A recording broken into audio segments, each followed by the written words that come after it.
आप सभी को लद्दाख की शुभकामनाएं। और आज मेरे 9वें दिन के अनशन की शुरुआत है। मौसम का बताऊं तो आज फिर एक बदलाव आया है। कल के -10 से आज -3 और गिलास का पानी आधा जमा है। अब तक तो आप समझ गए होंगे कि ये मौसम का रहस्य है। जब बादल छाए होते हैं तो तापमान ऊपर उठता है और जब आकाश साफ होता है तो तापमान गिरता है। आप बताएंगे क्यों? इसका ऊर्जा की किरणों से क्या रिश्ता है? बहरहाल इन हालतों में मैं और आज तो यहाँ पर कोई 90 लोग अलग अलग गांवों से मेरे साथ अनशन कर रहे थे -3 में।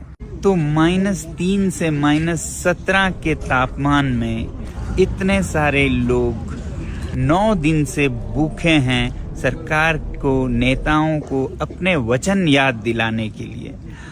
हालांकि मेन स्ट्रीम मीडिया का तो एक ब्लैकआउट सा है, मगर फिर भी हमारी आवाज इन नेताओं तक जरूर पहुंचती होगी, हमारी उम्मीद है।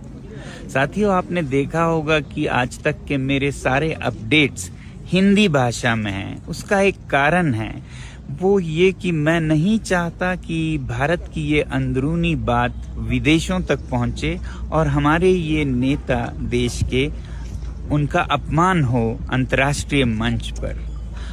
वरना हमारे बहुत से समर्थक विदेशों में हैं, बहुत से नेटवर्क्स हैं जो हमारे समर्थन करना चाहते हैं। जैसे एशिया में मैक्सेसे अवार्ड फाउंडेशन है, जापान में कई फाउंडेशंस हैं, वैसे ही यूरोप में रोलेक्स अवार्ड फाउंडेशन है, नोबेल पीस प्राइज फाउंडेशन है, जहां मैंने एक बहुत बड़ा लेक्चर किया था, वैसे ही अमेरिका में, साउथ अमेरिका में।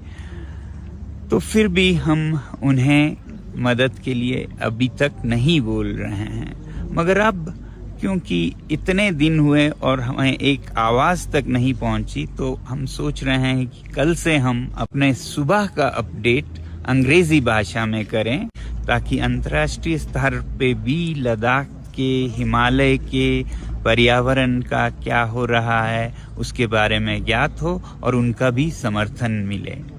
बहरहाल आप लोगों से ये विनती है कि देश में नेटवर्क्स बने अलग अलग राज्यों में, friends of Ladakh, friends of nature के, और आने वाले रविवार संडे 17 मार्च को आप लोग अपने अपने शहरों में, गांव में छोटे छोटे सम्मेलन करें, हो सके तो एक दिन का अनशन करें और समर्थन जताएं लद्दाख के इस आंदोलन को, जो कि सत्य की लड़ाई है, लोकतंत्र की लड़ाई है और पर्यावरण की लड़ाई है।